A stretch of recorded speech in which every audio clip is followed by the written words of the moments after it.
Sir, the board meeting is in 10 minutes. Ethan Reynolds dismissed his assistant's reminder with a curt wave, staring at the pristine skyline of Los Angeles from his office. On his desk, a glossy brochure for Regal Haven hotels showcased opulence and perfection. But Ethan's focus wasn't on the shimmering infinity pools or marble lobbies. Instead, his attention was locked on a crumpled letter from an anonymous employee. The words haunted him. "We're breaking, not thriving. The guests only see gold, but we're buried under pressure and indifference. Do you even care about us?" Ethan crumpled the letter tighter. He cared. At least he thought he did. But the truth was, his life had been far removed from the day-to-day operations of the empire he'd built.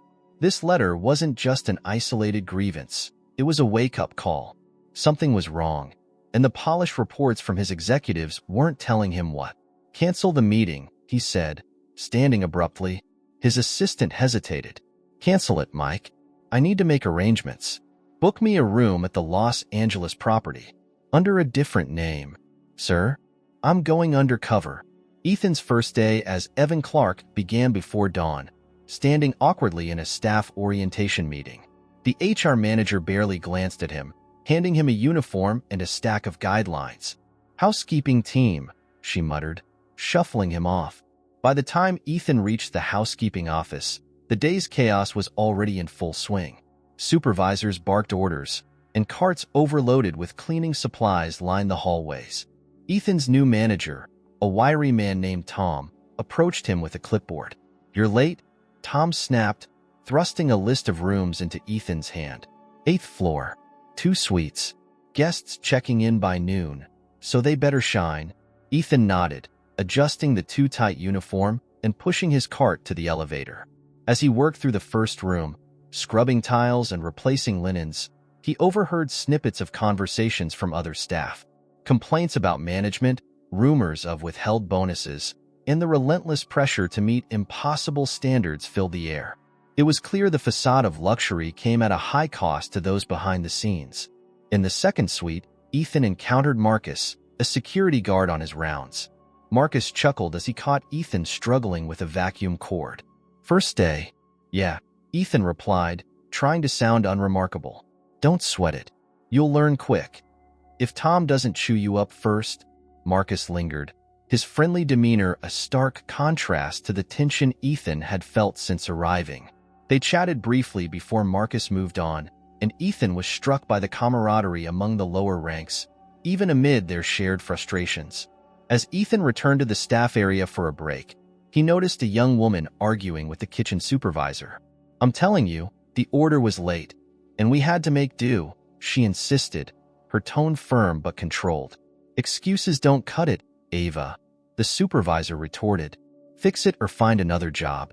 Ava turned away, frustration etched on her face as she carried a tray of food to the service elevator.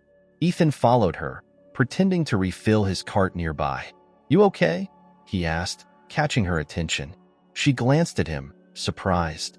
"Fine. Just another day in paradise." Her sarcasm was sharp, but her exhaustion was evident.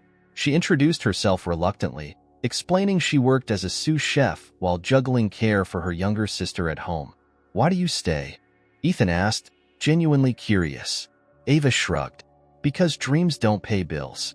This job's hard, but it's a paycheck. For now, that's enough." Their conversation was cut short as Tom stormed into the hallway, barking at Ethan to get back to work. As Ethan returned to his cart, he couldn't shake the thought of Ava's determination or the systemic cracks he'd already glimpsed in his supposedly perfect empire. By the end of his shift, Ethan was physically drained but mentally alert. What he'd seen was just the surface, and he knew the coming days would reveal even more. He wasn't just here to observe anymore. He was becoming part of the story. "Clark, what's taking so long?" Tom's voice carried down the narrow hallway, pulling Ethan from his thoughts. He'd been staring at a smudge on the bathroom mirror for too long, the cloth in his hand damp but motionless.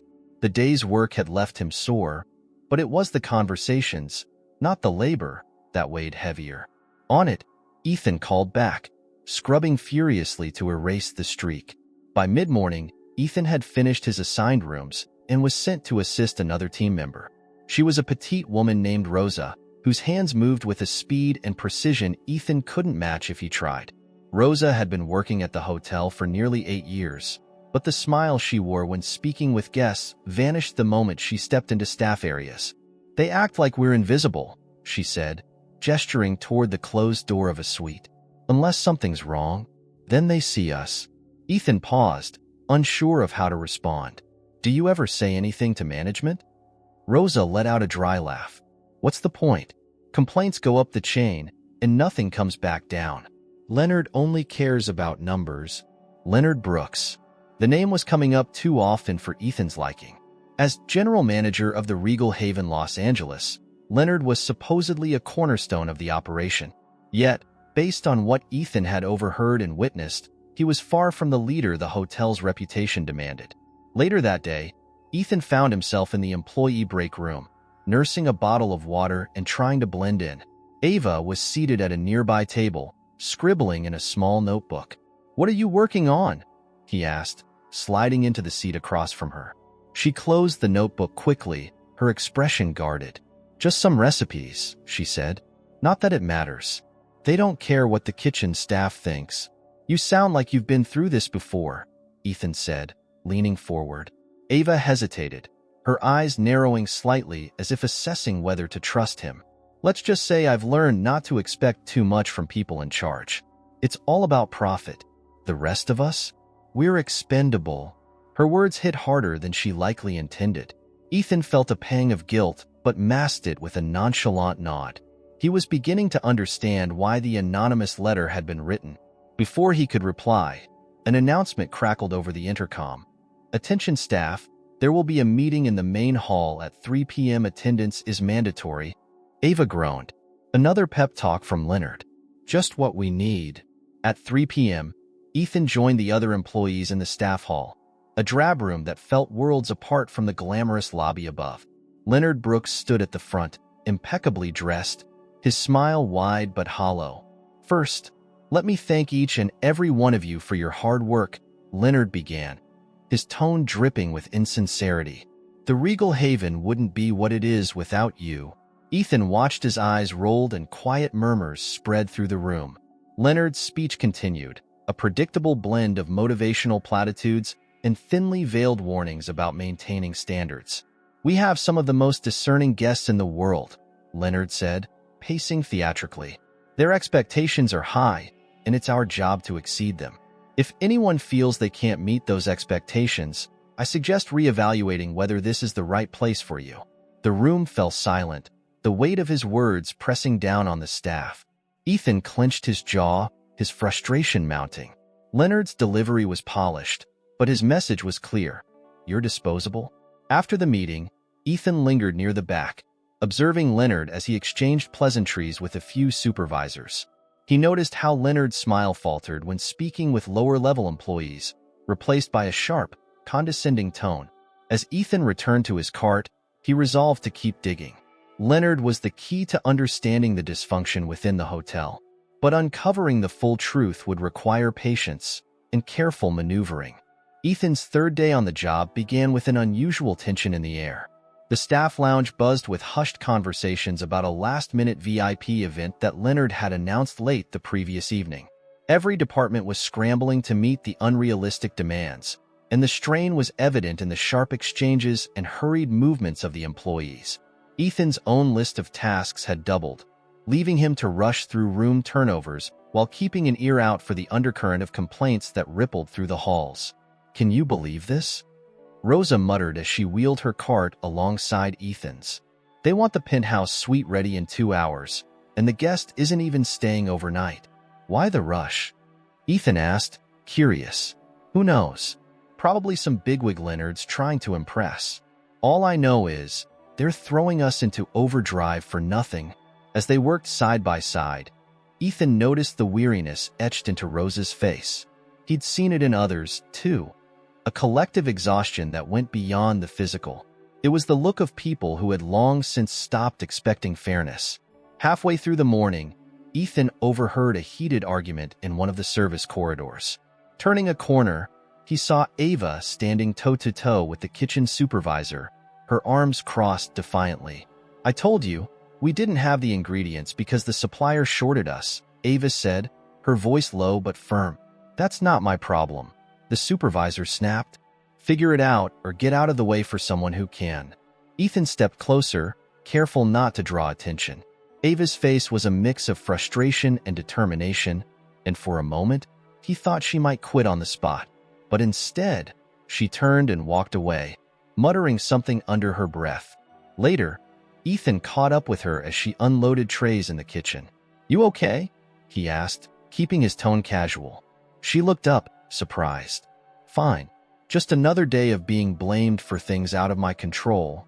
Ethan hesitated, then said, "Why don't you report it? If it's not your fault, someone higher up should know." Ava laughed bitterly. "Report it to who? Leonard? He doesn't care. As long as the guests don't notice, we're just background noise." Ethan felt a pang of frustration, not at Ava, but at the system he'd inadvertently allowed to grow under his watch. He knew her assessment was probably correct. Leonard had shown no real interest in the staff's well-being during the meeting the day before. As the day wore on, Ethan's determination to dig deeper only grew. While cleaning a conference room, he spotted Leonard in the hallway, speaking in low tones with another manager. Their conversation was too quiet to hear, but the body language was telling. Leonard's sharp gestures and narrowed eyes spoke of a man accustomed to control.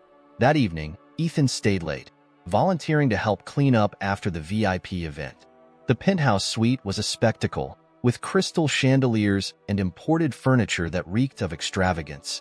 Yet, as Ethan scrubbed a coffee stain from the carpet, he couldn't help but think of the hours of labor that had gone into maintaining this illusion of perfection. Marcus, the security guard, stopped by to check on the room before locking up. "Long day?" Marcus asked, leaning against the doorframe. "You could say that," Ethan replied. "Seems like these last-minute events happen a lot." Marcus nodded. "More than you'd think. Leonard loves pulling these stunts. Keeps everyone on edge. Makes them think he's untouchable." Ethan studied Marcus, sensing there was more to his words. "You've been here a while, right?" 6 years, Marcus said. "Long enough to see how things really work. Leonard's all about appearances. As long as the guests are happy, he doesn't care who gets stepped on." The conversation lingered with Ethan as he finished his shift. It wasn't just the anonymous letter that had brought him here. Every interaction, every observation confirmed what he was beginning to suspect. The glittering facade of the Regal Haven was built on the backs of people like Rosa, Ava, and Marcus. As he returned to his modest staff quarters for the night, Ethan pulled out his phone and began jotting down notes. It wasn't enough to simply see the problems. He needed to understand them fully before taking action. For now, though, he had to remain Evan Clark, just another invisible worker in the machine he had unknowingly created. The kitchen was chaos by the time Ethan wheeled his cart past the service door. Clattering pots, the sizzle of oil, and the barked commands of the head chef filled the space as the team rushed to prepare a surprise menu for a high-profile dinner. Ethan wasn't assigned to the kitchen, but he noticed Ava darting between stations, her face tight with concentration. "Ava, what's the holdup with the appetizers?" the kitchen supervisor snapped, his voice cutting through the noise. "They're plating now," Ava replied without looking up, her hands deftly arranging garnishes. "Well, it's not fast enough. The guests are already seated." Ethan lingered by the door, pretending to adjust his cart while watching the scene unfold. Ava's jaw clenched, but she didn't respond. Instead, she kept working, her movements quicker now, but no less precise. Minutes later, as Ava finally sent the trays out with a server, the supervisor returned. "We need the next course ready in 10 minutes. And where's the lamb? It's overcooked again, isn't it?" "Not yet," Ava said, turning to face him. "But it will be if we keep rushing like this." The supervisor stepped closer, his tone dropping to a threatening whisper. "I don't need your excuses, Carter. I need results. Or do you want to explain to Leonard why the dinner failed?" Ava's face flushed, and for a moment, Ethan thought she might lose her composure. But instead, she turned back to her station, her hands trembling slightly as she reached for the next set of ingredients. Ethan felt a surge of anger, but he forced himself to stay silent. Confronting the supervisor would only draw attention to himself, jeopardizing his cover. He couldn't risk that, not yet. Later that evening, Ethan found Ava sitting alone in the staff lounge, her head in her hands. He approached cautiously, setting his card aside. "You okay?" he asked. She looked up, her eyes red-rimmed but dry. "What do you think?" Ethan sat across from her, giving her space to speak. After a moment, she sighed and leaned back in her chair. "I'm so sick of this place," she said. "No matter how hard I work, it's never enough. They don't care about us. All they see are numbers. How fast, how perfect, how profitable. And if we can't keep up, we're disposable." Ethan nodded slowly. "I've heard that before." Ava narrowed her eyes. "Yeah? And what are you going to do about it, Evan? You're new here. You haven't seen half of what this place puts us through." Her words stung, not because they were untrue, but because Ethan knew she wouldn't believe his real intentions if he told her. He chose his next words carefully. "I'm not saying I can fix anything," he said, "but I can listen. Sometimes that's all people need." Ava stared at him for a long moment before shaking her head. "Listening doesn't pay the bills. And it doesn't stop Leonard from riding everyone like we're machines." Before Ethan could respond, a voice called from the hallway. "Carter, you're needed back in the kitchen." Ava stood abruptly, brushing past Ethan without another word. As the night wore on, Ethan couldn't shake the image of her sitting alone, defeated but still determined to keep going. He admired her resilience, but it also deepened his resolve. He hadn't fully understood the weight of the problems at Regal Haven until now. Returning to his quarters, Ethan pulled out his notebook again, scribbling furiously. He listed every observation, every conversation, every piece of evidence he'd gathered so far. He wasn't just documenting what he saw, he was building a case. The cracks in the hotel's foundation weren't just structural, they were human. And if Leonard was at the center of it, Ethan knew he'd have to act carefully to expose him. But first, he needed to earn the trust of people like Ava. Without them, any changes he tried to make would be meaningless. As he set the notebook aside and prepared for another early morning, Ethan realized he was no longer just an observer in this story. He was becoming a part of it, whether he wanted to or not. The sun had barely risen when Ethan began his shift, pushing his cart through the maze of hallways. His body ached from days of physical labor, but his mind buzzed with purpose. He had to keep gathering information, not just to confirm his suspicions about Leonard, but also to understand how deeply the problems ran. By mid-morning, Ethan was assigned to clean one of the VIP suites, a sprawling room with panoramic city views and a bathroom bigger than most apartments. As he wiped down the marble countertop, he overheard voices from the hallway. "She just collapsed," someone whispered. "They said she hadn't taken a day off in weeks." Ethan froze, listening intently. "They sent her home, right?" Another voice replied. "Sure, but who knows if she'll come back. This place chews people up." Ethan stepped into the hallway, pretending to adjust his cart. Two housekeepers were talking near the service elevator, their faces tight with concern. "Who collapsed?" Ethan asked, keeping his tone casual.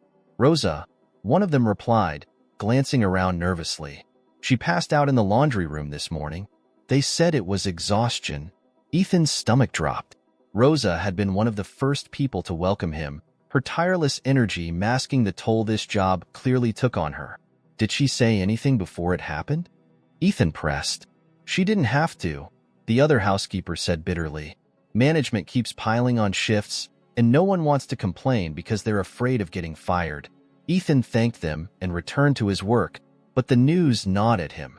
Rosa's collapse wasn't an isolated incident. It was a symptom of a deeper problem. And yet, management seemed content to ignore it. During his lunch break, Ethan found Marcus in the staff lounge, sipping coffee from a chipped mug. "Did you hear about Rosa?" Ethan asked, sitting beside him. Marcus nodded grimly. "Yeah, not the first time something like this has happened." Ethan leaned closer. "What do you mean?" Marcus glanced around to make sure no one was listening. "A couple of years ago, there was another housekeeper, Maria. Same thing. Overworked, exhausted. She ended up in the hospital. Management sent her flowers and a get-well card. But when she tried to come back, they said her position had been filled. Ethan felt a surge of anger. And no one did anything about it? What could we do? Marcus replied, his voice low. People talk about unions, but Leonard sniffs that out quick. Anyone who pushes too hard doesn't last long. Ethan's grip tightened on his coffee cup. He knew Marcus was right, but the injustice of it still burned. Later that afternoon, Ethan caught a glimpse of Leonard in the lobby, shaking hands with a wealthy-looking guest. His smile was as polished as the hotel's marble floors, but Ethan now saw it for what it was, a mask. As Leonard disappeared into an elevator, Ethan made his way to the laundry room, where he found Ava folding linens with mechanical precision. Rosa's going to be okay, right? Ethan asked, leaning against the doorframe. She better be, Ava replied without looking up. But don't expect management to care. To them, she's just another body. Ethan hesitated, then said, what if we did something about it? All of us, together. Ava stopped folding and turned to face him, her expression skeptical. Like what? Complain? They've heard it all before. Nothing changes. I'm not talking about complaining, Ethan said. I'm talking about real action. They can't ignore us if we stand together. Ava studied him for a long moment. You're serious, aren't you? I am, Ethan replied, meeting her gaze. But I can't do it alone. Ava shook her head. You don't know what you're asking for, Evan. People have tried before, and it never ends well. Maybe this time will be different, Ethan said. She didn't answer, turning back to her work. But the hesitation in her movements told him she was at least considering the possibility. That night, Ethan sat in his small room, replaying the day's events in his mind. Rosa's collapse, Marcus's stories, Ava's guarded skepticism. It all painted a picture of a system that thrived on exploitation. He opened his notebook and began writing again, this time with more urgency. His notes weren't just observations anymore. They were a plan. Ethan knew the road ahead would be difficult, but as he stared at the pages, he felt a renewed sense of purpose. He couldn't undo the harm that had already been done, but he could fight to ensure it didn't continue. The next morning, Ethan arrived early, not to start his cleaning rounds, but to observe the staff's morning routine. The corridors were buzzing with activity as housekeepers, kitchen workers, and maintenance staff prepared for another demanding day. The atmosphere was strained. Smiles forced, steps hurried. He knew if change was going to happen, he needed to start with those who were most affected. And to do that, he'd have to tread carefully. Too much noise, and Leonard or his supervisors would catch wind of it. Ethan spotted Ava by the service elevator, carrying a tray of pastries from the kitchen. Hey, he said, walking alongside her. She glanced at him briefly. You're up early. Wanted to see if you gave any more thought to what we talked about yesterday, Ethan said, keeping his voice low. Ava sighed. Look, I don't doubt you mean well, but this place doesn't change. People like Leonard make sure of that.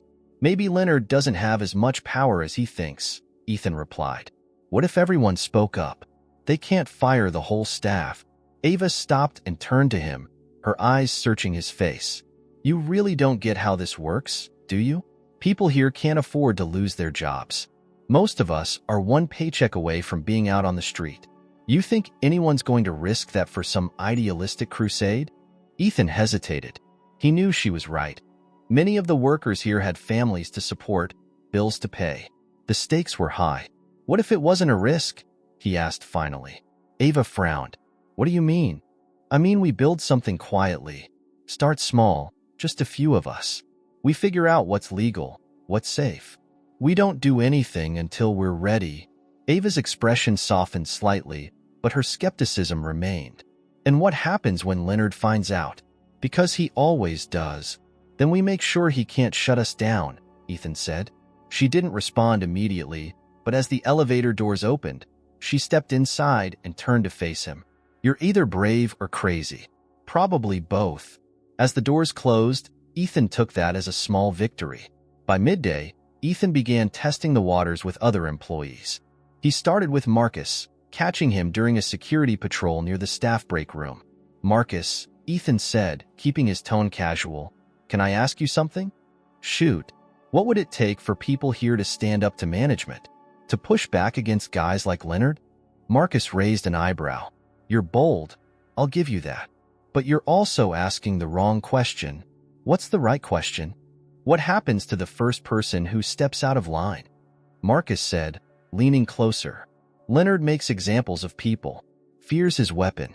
Until someone figures out how to disarm that, nothing's changing. Ethan nodded, his mind racing. Marcus had confirmed what he already suspected. The fear of retaliation was the biggest obstacle.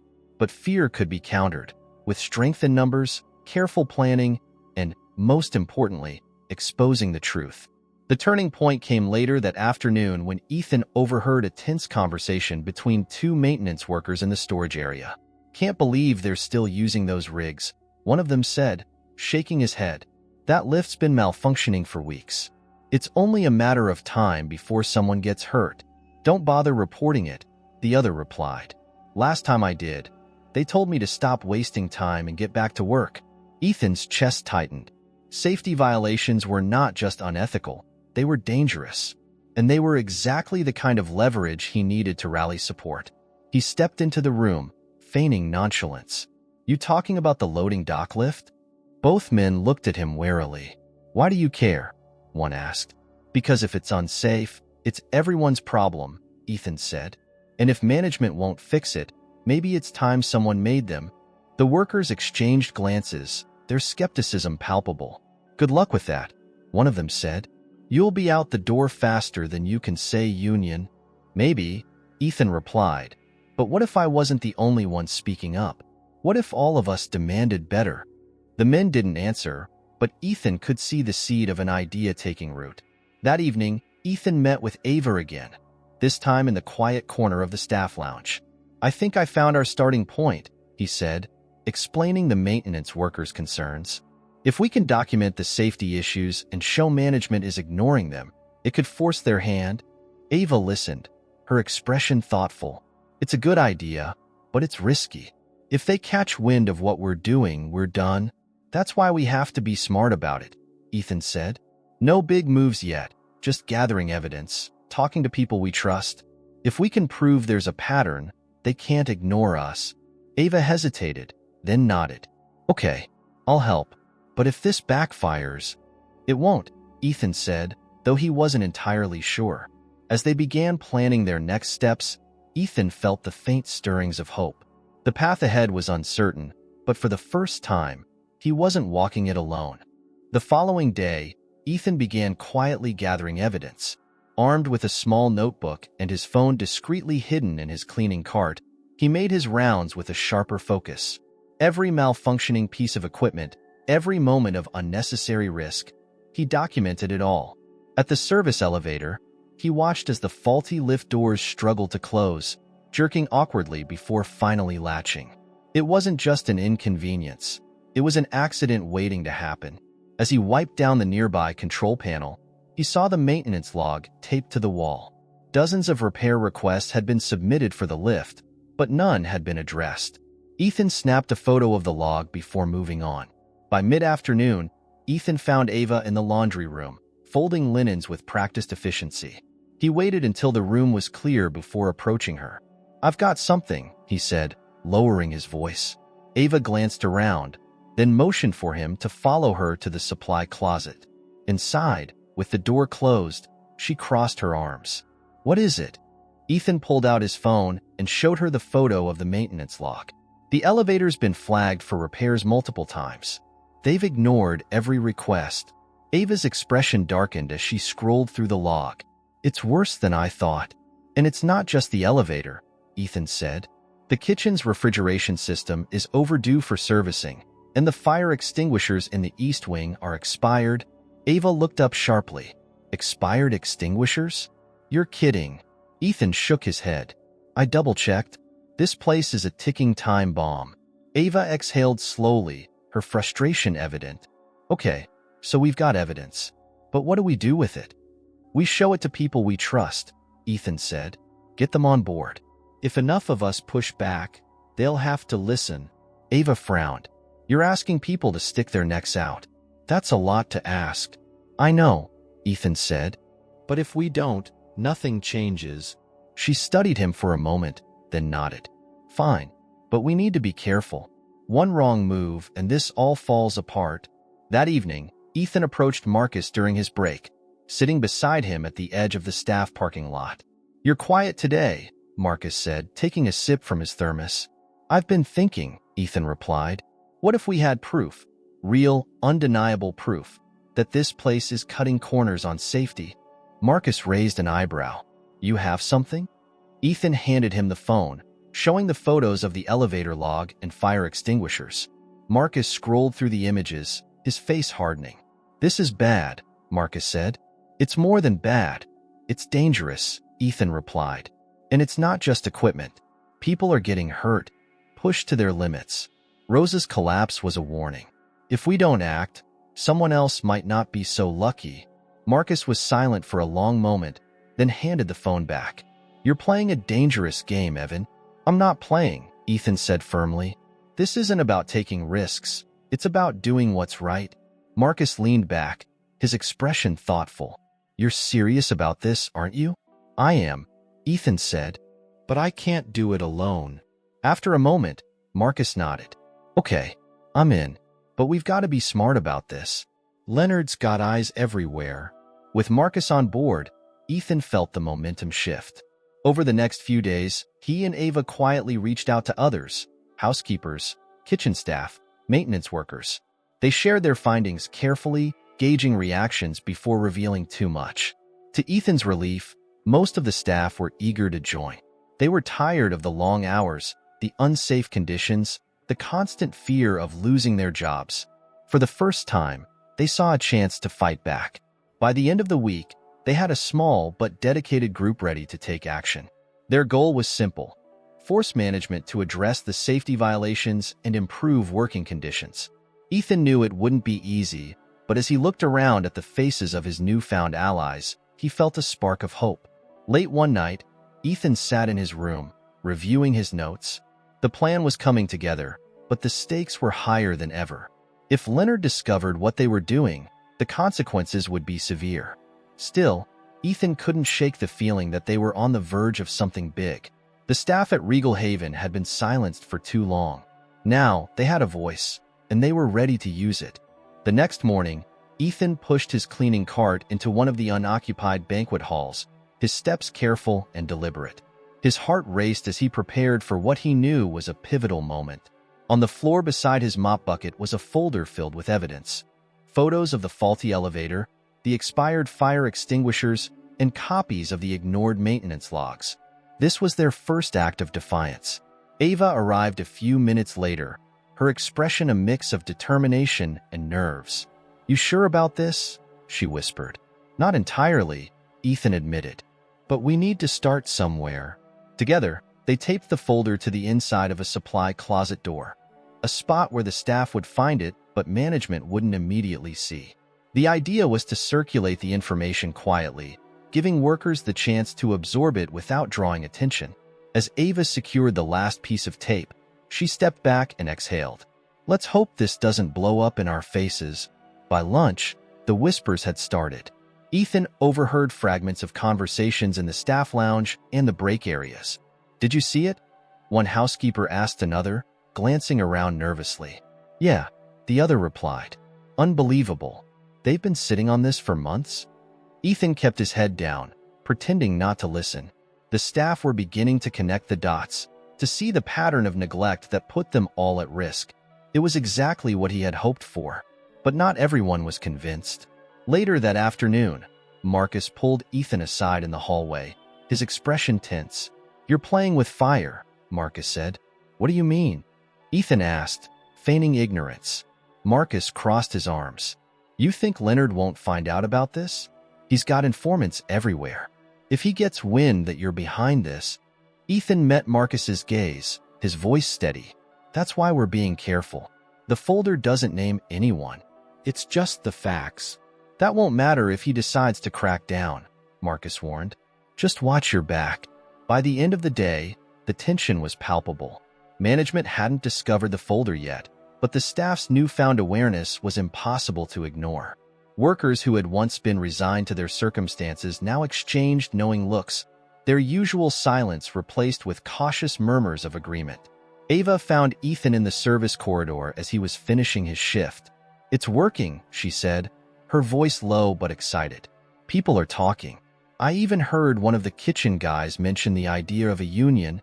Ethan allowed himself a small smile. "That's a start. But we're not out of the woods yet," Ava added. "If Leonard catches wind of this, we stick to the plan," Ethan said firmly. "We keep spreading the truth, building support. Once we have enough people on board, they won't be able to ignore us." The first sign of trouble came the next morning. Ethan arrived to find the staff lounge unusually quiet, the usual chatter replaced by uneasy glances. "What's going on?" he asked Marcus, who was sitting in the corner, his expression grim. "Leonard's sniffing around," Marcus said. "He's asking questions, trying to figure out who's behind the folder." Ethan's stomach dropped. "How much does he know?" "Not much yet," Marcus replied, "but he's suspicious. He called a meeting for all department heads this afternoon, probably to start shaking the tree." Ethan nodded, forcing himself to stay calm. "Then we stay ahead of him. Keep everything low-key until we know what he's planning." That afternoon, Leonard's meeting sent ripples through the hotel. Department heads emerged from the conference room looking tense, their instructions vague but unsettling. Management's cracking down, Ava whispered to Ethan as they passed in the hallway. "They're saying we need to report unusual behavior." Ethan felt a surge of anger, but kept his expression neutral. Leonard was trying to sow fear, to divide the staff before they could unite. But Ethan wasn't about to back down. That evening, he gathered Ava, Marcus, and a few others in a secluded corner of the parking lot. "We need to keep pushing," Ethan said. "Leonard's trying to scare us, but we have the truth on our side. If we stay strong, he can't stop us." "What if someone turns on us?" one of the maintenance workers asked nervously. "What if he finds out who's behind this?" "Then we make sure we're ready for him," Ethan said. "The more of us who stand together, the harder it'll be for him to single anyone out." The group exchanged uneasy glances, but no one disagreed. By the time Ethan returned to his room, exhaustion was setting in. The fight was only beginning, and already the stakes felt overwhelming. But as he sat on the edge of his bed, flipping through his notebook, he reminded himself why he had started this. The workers at Regal Haven deserved better. And for the first time in years, they had a chance to demand it. Ethan closed his notebook and lay back, staring at the ceiling. The road ahead was uncertain, but he wasn't walking it alone anymore. Leonard's next move came faster than anyone expected. Early the following morning, the hotel announced a sudden inspection of all staff lockers and personal items under the guise of safety protocols. Words spread like wildfire through the employee corridors, triggering alarm and confusion. For Ethan, it felt like a direct blow. Leonard was flexing his authority, hunting for evidence of dissent. Ethan had nothing incriminating in his own locker. He carried his notes and photos on his phone or in that hidden folder, but he worried about the others. Ava, Marcus, and a handful of staff had been sharing details with each other, sometimes scribbling them on slips of paper.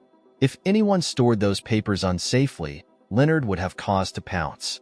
The inspection began promptly at noon. 2 supervisors and a security guard marched down the hallway, opening lockers one by one. Tense faces lined the corridor. Some workers glanced nervously at Ethan, others whispered quick prayers. It was a stifling atmosphere of fear and anxiety, exactly what Leonard wanted. When they reached Ethan's locker, he stepped aside calmly. The supervisors rummaged through his uniform shirts, a spare pair of shoes, and a few toiletries. One of them checked every pocket, but found nothing. They moved on without a word. Watching them proceed to the next locker, Ethan felt his pulse gradually settle. It wasn't until the inspectors reached a cluster of maintenance workers' lockers that the real trouble began. One of the supervisors pulled out a small notebook filled with notes about malfunctioning equipment. Next to each entry were dates and times, along with the names of managers who had been notified. Ethan recognized the cramped handwriting. One of the maintenance workers, a quiet man named Ted, had been recording these issues for weeks. Ted stood nearby, frozen in place as the supervisor flipped through the notebook with a growing frown. Then the supervisor turned to Ted, demanding an explanation. Ted tried to stay calm, explaining that he was simply keeping track of tasks that needed attention.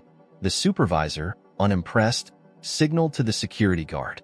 They escorted Ted away, leaving a vacuum of uncertainty in their wake. The rest of the inspection passed uneventfully, but the tension lingered. By afternoon, rumors flew that Ted had been suspended pending an investigation. Some staff claimed Leonard was planning more disciplinary actions. Others insisted it was just a scare tactic. Regardless, morale plummeted. People murmured about the dangers of getting involved with any kind of organized resistance. Ethan found Ava in the staff lounge, pacing anxiously. "Did you hear what happened?" she asked, her voice trembling with a mix of anger and worry. "Ted's a good guy. All he did was note down the broken equipment. It's Leonard's way of sending a message," Ethan said grimly.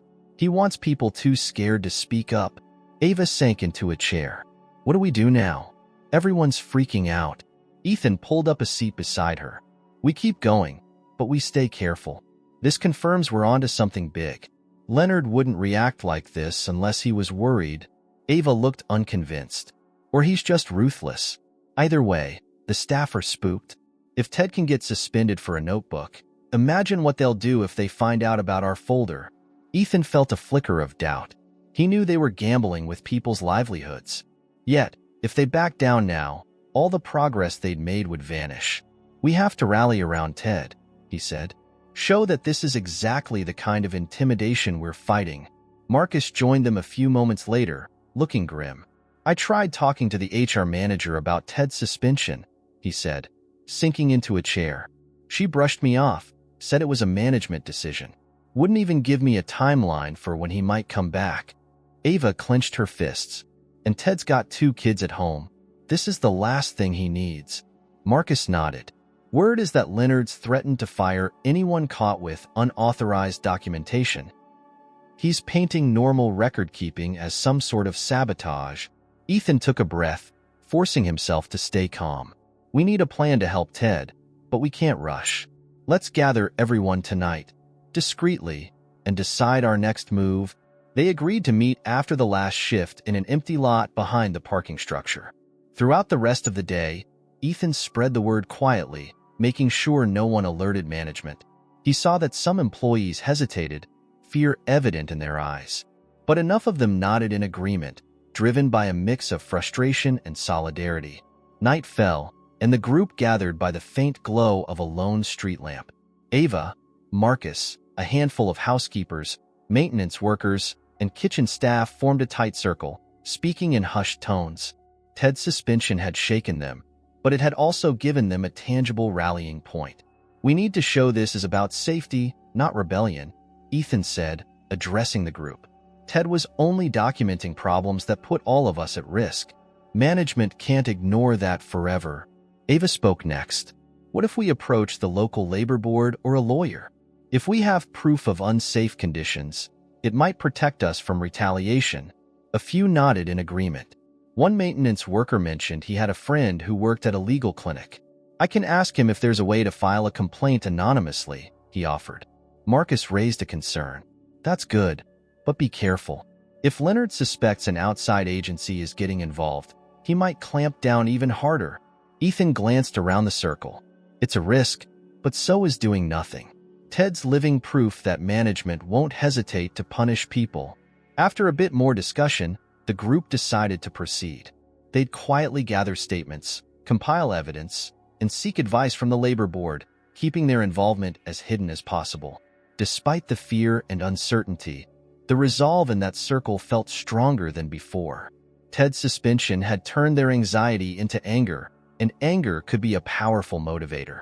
When the meeting broke up, Ethan lingered behind with Ava and Marcus. They all looked exhausted, but none of them spoke of quitting. As they parted ways, Ethan felt a surge of determination. The stakes had risen, but so had their unity. Leonard had made his move, and now they were ready to counter. The air in the staff lounge was heavy with silence the next morning. People whispered in corners, heads down, their words barely audible. Ted's suspension lingered over them like a storm cloud, its weight making everyone cautious. Ethan could see it in their movements. Quick glances over shoulders, muted conversations ending abruptly when supervisors walked by. Leonard's crackdown was working. Ethan pushed his cleaning cart into the hallway, his mind racing. Their efforts to organize were precariously close to unraveling. He couldn't let that happen, not after how far they'd come.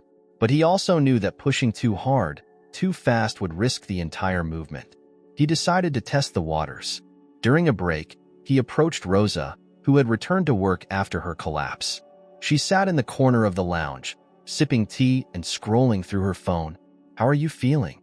Ethan asked, sitting across from her. "Better," she said, not meeting his eyes. "They cut my hours after what happened. Said it was for my health, but we both know it's because they don't want the liability." Ethan hesitated, then leaned closer. "What happened to Ted wasn't right. We're trying to do something about it, but we need people to stand together." Rosa set her cup down, her hand trembling slightly. "Evan, I appreciate what you're trying to do, but I can't afford to lose this job. My kids depend on me. I can't take that risk." Her words stung, but Ethan nodded. "I understand. If you change your mind, let me know." As he walked away, he felt the weight of her fear pressing on him. It wasn't just Rosa. Many of the staff were in the same position. He needed a way to protect them, to give them the confidence to fight without risking everything. Later that day, Ava pulled him aside in the kitchen, her face drawn with worry. "The maintenance guy you talked to? The one with the lawyer connection? He's nervous. Says he doesn't want his name tied to anything." Ethan frowned. "Did he give any reason?" "Same as everyone else. Fear of Leonard," Ava said. "I can't blame him, but this is a problem. We're running out of people willing to step up." Ethan rubbed his temples, frustration building. "We need to change the narrative. Make this less about individuals and more about the group. If we focus on collective safety, it's harder for Leonard to isolate anyone. And how do we do that?" Ava asked.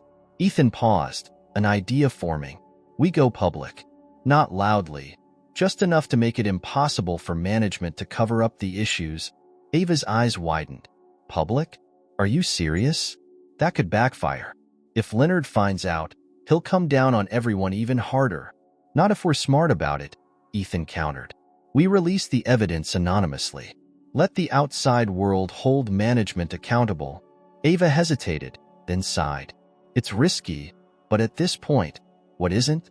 That evening, Ethan and Ava met with Marcus and a few others in a secluded corner of the parking lot. Ethan explained his plan: gather their most damning evidence and send it anonymously to a local journalist known for covering labor issues. "We need someone who'll protect their sources," Ethan said. "If this gets out, the pressure won't just be on Leonard. It'll be on the entire corporate office." Marcus crossed his arms, considering. "It could work, but it'll bring a lot of heat. Are we ready for that?" "We don't have a choice," Ava said. "Ted's suspension scared people, and Leonard's just going to keep tightening his grip. This might be the only way to stop him." The group agreed, though their faces were tense with doubt. They spent the next hour compiling evidence: photos, maintenance logs, written testimonies. Everything went into an encrypted email account, ready to be sent to the journalist the following morning. The next day, the tension in the air was almost unbearable. Ethan went about his tasks as usual, trying to appear calm, but his thoughts were consumed by what they had done. By noon, the email was sent. Now, all they could do was wait. As the hours passed, Ethan felt a mix of anticipation and dread. If the journalist picked up the story, it could spark real change, or it could trigger a backlash that none of them were prepared for. By the end of the day, there was no sign of anything unusual. Leonard remained his usual cold, calculating self, and the staff carried on as if nothing had happened. Ethan tried to take it as a good sign. That night, he checked the news obsessively, searching for any mention of the hotel. Finally, just before midnight, he found it. A short article on a local news site. The headline read, "Workers at luxury hotel claim unsafe conditions, neglected repairs." The article detailed the issues they had exposed, citing anonymous sources and including photos of the faulty equipment. It was a small story, but it was out there. Ethan forwarded the link to Ava and Marcus, his heart pounding. They had taken the first step. Now, all they could do was wait for the ripple effect. By morning, The article was already circulating among the staff. Ethan overheard whispers in the hallways, a new energy in the voices of his coworkers. "Did you see the story?" one housekeeper asked another. "Yeah." About time someone said something. Ethan kept his head down, avoiding eye contact, but inside, he felt a flicker of hope. They had struck a nerve. Now, it was only a matter of time before Leonard responded. The calm didn't last long. By mid-morning, Leonard's fury was palpable, even from a distance. He stormed through the staff corridors, flanked by two supervisors, his face a mask of barely contained rage. Employees scattered at his approach, heads down, avoiding eye contact. The article had reached him, and the fallout had begun. Ethan kept his composure as Leonard passed him in the hallway. The general manager didn't even glance in his direction, too focused on his next move. Still, the air felt heavier, thick with the anticipation of retaliation. The first blow landed in the form of an emergency staff meeting called just after lunch. Every employee was crammed into the hotel's stuffy break room, where Leonard stood at the front, arms crossed, his sharp gaze scanning the room. "Let me make something very clear," Leonard began, his voice low but cutting. "This hotel prides itself on excellence. We do not tolerate sabotage, misinformation, or any behavior that undermines our reputation." Ethan could feel the tension ripple through the crowd. Leonard continued, his tone darkening with every word. "The claims in that article are baseless, slanderous, and a direct attack on all of us. If I find out who's responsible, there will be consequences, severe consequences." Ava, standing next to Ethan, whispered under her breath, "He's shaking." "He wouldn't be this mad if he wasn't scared." Ethan nodded subtly. She was right. Leonard's anger wasn't just about the article. It was about losing control. The power dynamic was shifting, and he knew it. After the meeting, Leonard ramped up his surveillance efforts. Supervisors began shadowing employees more closely, logging their movements and asking probing questions. The atmosphere became oppressive, every interaction laced with suspicion. Ethan noticed that even Marcus, usually unflappable, seemed uneasy. They crossed paths near the service elevator late in the afternoon. "This is bad," Marcus muttered. "Leonard's on a warpath. If he sniffs out anyone involved, we're done." Ethan leaned closer, keeping his voice low. "That's why we stick to the plan. We stay quiet, support each other, and don't give him anything to use against us." Marcus sighed but nodded. "Easier said than done. People are scared." "They should be," Ethan admitted. "But fear works both ways. Leonard wouldn't be this desperate if he wasn't afraid, too." The next morning brought an unexpected development. Ethan was cleaning one of the banquet halls when Ava burst in, her expression a mix of excitement and urgency. "You need to see this," she said, handing him her phone. On the screen was an update to the article, now featuring a statement from the local labor board. They had launched an investigation into the Regal Haven, Los Angeles, citing reports of unsafe working conditions and neglected repairs. Ethan's pulse quickened. This was the leverage they needed. An external investigation meant Leonard couldn't dismiss their claims as easily, nor could he retaliate without drawing further scrutiny. "This is it," Ethan said, handing the phone back. "They're watching now. Leonard can't sweep this under the rug." Ava's smile was faint but hopeful. "Let's hope it's enough." Despite the investigation, Leonard didn't relent. That afternoon, he announced mandatory one-on-one meetings with all employees, ostensibly to address concerns. Ethan knew better. It was a fishing expedition, a last-ditch effort to root out the dissenters. When his turn came, Ethan entered Leonard's office with a neutral expression. The room was impeccably tidy, every surface polished to a gleaming shine. Leonard sat behind his massive desk, his eyes sharp and calculating. "Evan, is it?" Leonard said, his tone deceptively cordial. "Yes, sir," Ethan replied evenly. Leonard leaned back in his chair, studying him. "You've been here, what, a couple of weeks now?" "That's right. Tell me, Evan, what's your impression of the hotel so far?" Leonard's smile didn't reach his eyes. Ethan kept his answer measured. "It's a challenging job, but I've learned a lot. Everyone works hard." Leonard nodded slowly, as if weighing his next move. "Hard work is important, but so is loyalty." I need to know that my team is committed to upholding this hotel's standards. Wouldn't you agree? Of course, Ethan said, maintaining his calm. Good. Leonard's smile widened, but it was cold. If you hear anything concerning, I expect you to report it immediately. We can't afford distractions. Ethan nodded, sensing the veiled threat. Understood. As he left the office, his heart pounded, but his resolve hardened. Leonard was grasping at straws, trying to reassert his dominance. But with the labor board involved, his options were limited. That evening, Ethan gathered the core group in the parking lot. Ava, Marcus, and a few others huddled close, their faces illuminated by the dim glow of a nearby street lamp. The labor board's investigating, Ethan said. That's our chance. If we cooperate, provide evidence, we can make real progress. What if Leonard finds out we're talking to them? One housekeeper asked nervously. He can't retaliate without drawing more attention, Ava said. The labor board's involvement ties his hands. Ethan nodded. Exactly. But we need to be smart. Only share what's necessary and keep everything anonymous. The group murmured their agreement, their determination outweighing their fear. For the first time, they felt like they had the upper hand. As Ethan lay in bed that night, exhaustion settled over him, but so did a sense of cautious optimism. The fight wasn't over, but they had momentum now.